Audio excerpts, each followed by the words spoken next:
friends, welcome to the course Atoms and Molecules for MSc Physics Semester 2 as per the revised syllabus of Savitribai Phule Pune University CBCS 2019 pattern. So we are studying our first module atoms.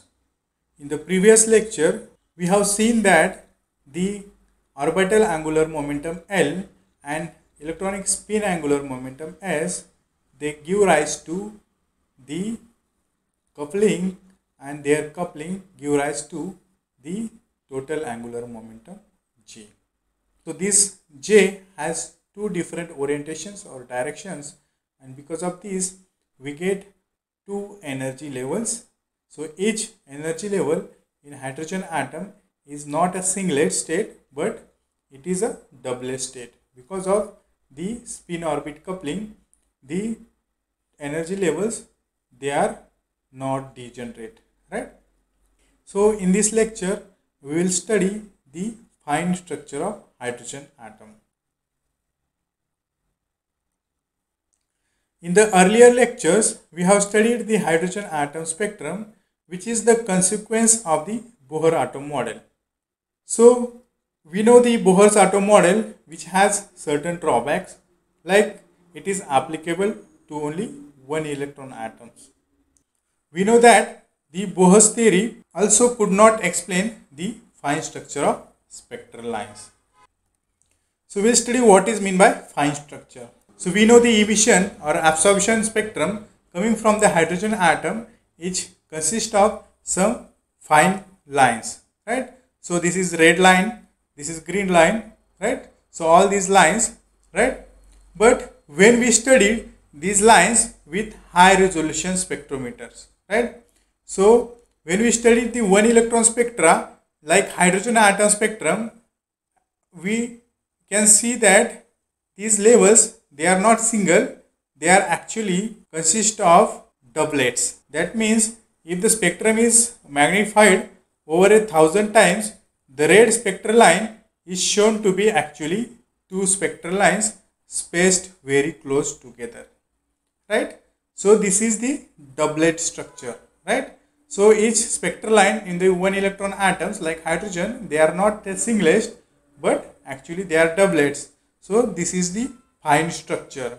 So this fine structure could not be explained on the basis of Bohr's theory, right?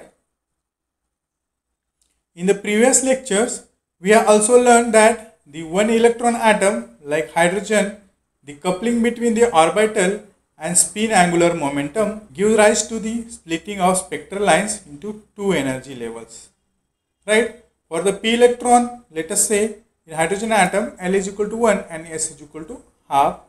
So J is equal to L plus S and J is equal to L minus S. That means we get two different values of quantum number J. So J is equal to 3 by 2 and J is equal to 1 half. That means we get two different orientations of J vector, right? J vector is our total angular momentum of the electron, right? So it is total electronic angular momentum and it has two different orientations. So J vector is equal to 1 half root 15 and J vector is equal to 1 by 2 root 3. Thus the total momentum J has different magnitude in two cases, and we get two different energy levels depending upon whether L plus S and L minus S, whether they reinforce, that means add up, or oppose each other, right? So we are getting these two orientations, and therefore we can see that due to the spin orbit coupling, the p level, that will now split into two energy levels, and these two energy levels, since both the levels are p levels, so for p L is equal to 1, we can distinguish the two energy levels by writing J quantum number at the subscript, right? Also such level are split into two levels, right? So such states are split into two energies and therefore they are termed as doublet states, right? So their doublet nature is usually indicated by writing superscript 2 to the state symbol, that is 2p 3 by 2 and 2p half are the state symbols. So these two represents the doublet nature, right? So it is doublet. This p represents, so L is equal to 1 level or p state, and this 3/2 and 1/2, it represents the J values, right, for these two states. Let us first study the energy levels of the hydrogen atom in detail. So each energy level is indicated by the principal quantum number n on the left side and its J value on the right side. So on the right side we have written the quantum number J. The L values is indicated by the state symbol SPD at the top of each column. Here each energy level for L value greater than 1 splits into two levels. So please remember that the separation between the two levels differ only by J is 1000 times smaller than the separation between levels of different n. Also the J splitting decreases with increasing n and with increasing L. So we have to use some selection rules governing the transitions when we study the fine structure of hydrogen atom. So the selection rules for N and L are same as we have studied before, right? So delta N is equal to anything and delta L is equal to plus or minus 1 only. In the core structure of hydrogen atom, we have studied delta N is equal to anything and delta L is equal to plus or minus 1 only. That means the transition from any n level to any n level can take place, but the transition between L levels can take place only when the L value is changing by plus or minus 1 only. Thus, the S electron can go to the P level only, right? The S electron cannot go to the S level or D level. Also, the P electron can go to the S level or D level, right? But P electron cannot go to the other P level, right? So these are the selection rules, right? But now there is one more selection rule added for J, and that is delta J is equal to 0 plus or minus 1. That means the selection rules for J are delta J is equal to 0 plus or minus 1. So J can change by 0 plus or minus 1. So these selection rules indicate that transitions are allowed between the S level and any P level, right? So we can write 2s half. So 2s half is the ground state of hydrogen atom. So from the 2s half level, the transition to the 2p half level can take place. So this transition is indicated by delta J is equal to 0. So that means 2s half to 2p half. So yes, is the 2s half is the ground state of hydrogen atom. From that, the transition will take place to the 2p level with J is equal to 1/2 only, right? So for this case, delta J is equal to 0, right? So this is the selection rule for this case. And another transition will take place from 2s half to 2p 3/2. For this case, delta J is equal to 2 plus 1. So there will be two transitions from the ground state of hydrogen atom to the 2p levels with J values half and 3/2. Thus, the spectrum from the ground state is identical with that of the Lyman series, except that every line is a doublet.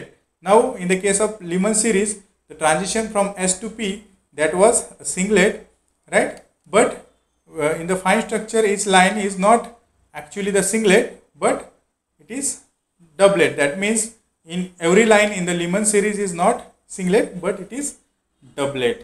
Thus, the spectrum of the ground state is identical with that of the Lyman series, except that every line is a doublet. That means these two lines transitions actually they will give rise to the doublet spectrum, right? So we will see in the energy level diagram, right? So we know the selection rules, right? So selection rules for N and L are delta N is equal to anything and delta L is equal to plus or minus 1 only.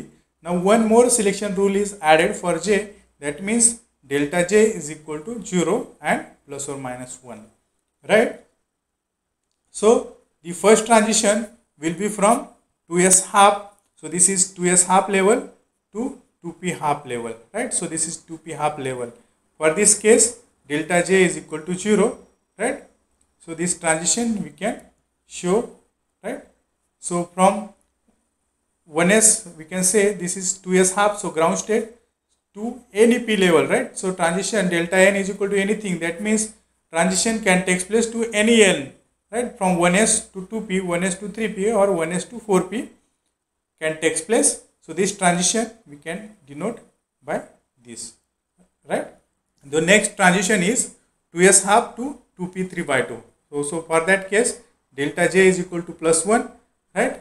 And that transition we can show here, right? So from 1s level, transition to the 2p level or 3p level or 4p level can take place, provided the delta J should change by 0 or plus or minus 1 only. So in the second case, the delta J is changing by plus 1. That means transition from J is equal to 1 to J is equal to 3 by 2 levels is taking place. So from S orbital to P orbital, right?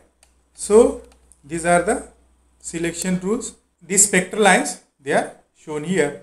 So that means for each case we get a doublet, right?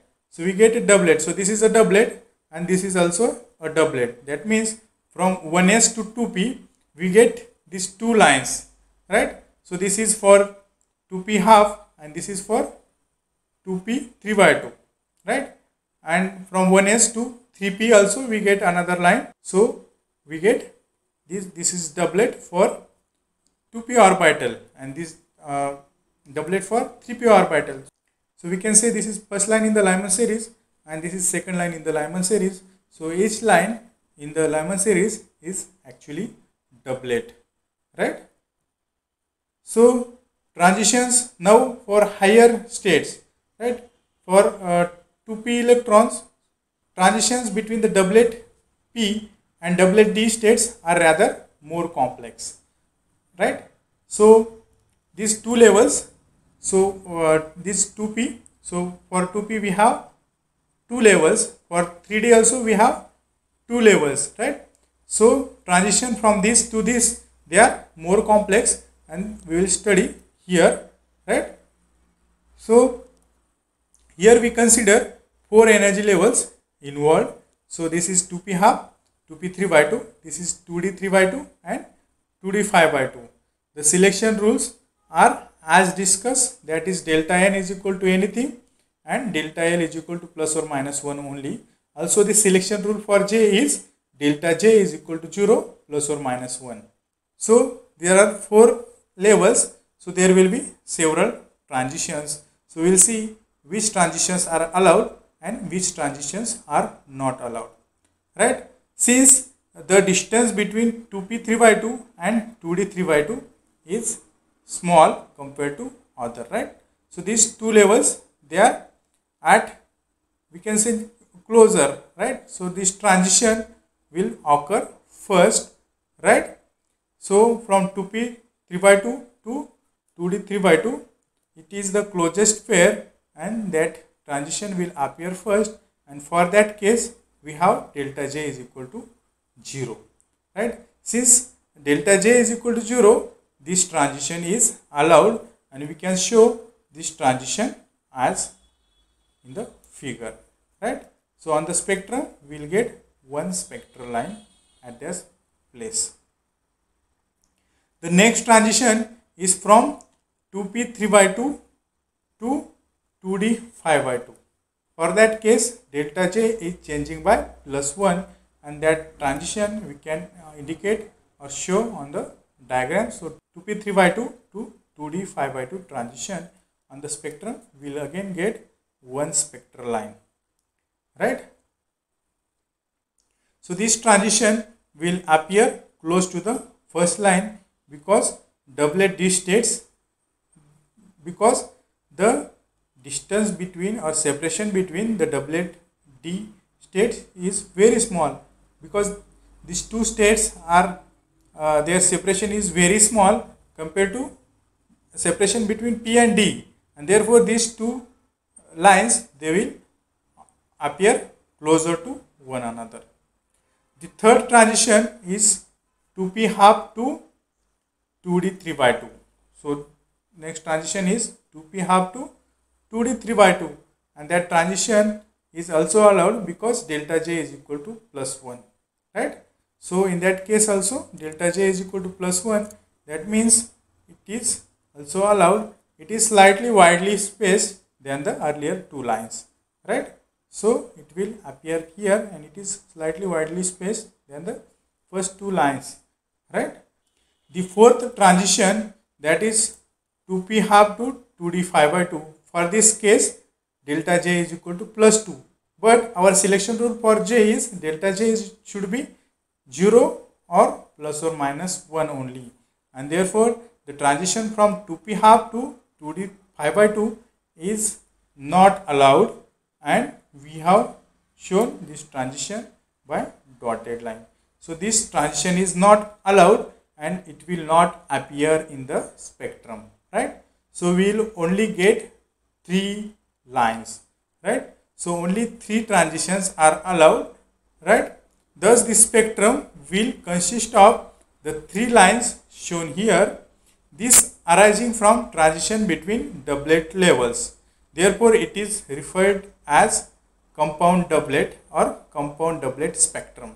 So why it is called as compound doublet? Because actually we are not getting a doublet kind of spectrum, but we are getting a compound doublet kind of spectrum. These two spectral lines, they are very close to each other. They are doublet, right? But they are very close to each other, and instead of 2, we can see only one level. Also this level is this spectral line that will be slightly we can say spaced than the earlier two lines, and therefore in the spectrum what we'll see only this one line and this one line, right? So we get 2 lines, so we can say it is a doublet, but actually we know it is not a doublet, but it consists of 3 lines, and therefore we call it compound doublet. So we must understand what is meant by compound doublet. Thus we can say that the inclusion of the coupling between the orbital and spin angular momenta has led to a slight increase in the complexity of the hydrogen atom spectrum. So we can say that all the lines in the hydrogen spectrum should be closed doublets if that transitions involve s level. So when the transition involve s level, in that case we see a doublet kind of spectrum, and we'll see a compound doublet kind of spectrum if s electrons are not involved, because in the case of s level we can have only one s level because we have only one j value, and but in the case of p and d or f or g states or electrons, we have 2 states because we have 2 j values, and therefore the spectrum coming out of the states that are not involving s electrons, that means between p and d or between d and f or f and g, that will be compound doublets, right? In practice, this complexity is only observed in the spectra of heavier 1 electron atoms, since for them the j splitting is larger than for hydrogen, right? So it is observed in the case of heavier atoms like lithium, sodium, potassium, rubidium and cesium, right? So this kind of spectrum is also observed in the case of single electron ions like helium plus ion, beryllium plus ion or boron 2 plus ion, right? All these ions, they are 1 electron ions, right? Because we have removed 1 electron from helium, so that it will become 1 electron, right? From beryllium, it is 1s2 2s2, right? If you remove 1 electron from 2s orbital, so its electronic configuration will be 1s2 2s1, right? Again it will be having 1 electron. For boron it is 1s2 2s2 2p1, right? If you remove 2 electrons, its electronic configuration will be 1s2 2s1. Again it will be one electron atom. We know the core electrons, they are not taking part in the spectral lines or transitions. Only the valence electrons, they are taking part in the transitions, and because of that we can see the electronic spectra of all the one electron atoms like lithium, sodium, potassium, rubidium and cesium. They are much more similar to the hydrogen atom spectrum. So let us see the spectrum of sodium. In the case of sodium, we have sodium doublet D lines, right? So this is sodium doublet D lines, right? The sodium D lines is outcome of the fine structure. It involves the transitions between 3s and 3p levels. We know that for 3s level it is 2s half state symbol. For 3p level state symbols are 2p half and 2p 3 by 2, right? When the transition between this s and these 2p levels they will take place, we will get the two spectral lines, right? So selection rule is delta J should change by 0 and plus or minus 1 only. So we will get first transition from 2s half to 2p half for delta J is equal to 0, and that transition we can show here. The second transition we get between 2s half and 2p 3 by 2, right? So from between 2s half and 2p 3 by 2, for that case delta J is equal to plus 1, and therefore we can get the transition and we get a spectral line. So we will get two spectral lines in the case of sodium, and we know that these two spectral lines are 589 nanometer and 589.6 nanometers, right? There are two spectral lines and they are called as sodium doublet D lines, right? They are called as sodium doublet D lines, right? Why they are called as D lines? So we can see the typical solar spectrum, right? The Fraunhofer lines are shown on the solar spectrum. So this spectrum was studied by Fraunhofer, in which he marked the 8 dominant lines with the alphabets A, B, C, D, E, F, G and H. So these D lines appear on the yellow band of the solar spectrum and they are closely spaced, right? So the presence of these D lines in the solar spectrum indicates that the presence of sodium on the sun, right? So in summary, we have studied the fine structure of hydrogen atom. We have also studied the fine structure of other one electron atoms like sodium. In the next lecture, we are going to study the electronic angular momentum for multi-electron atoms and coupling schemes, right? Thank you.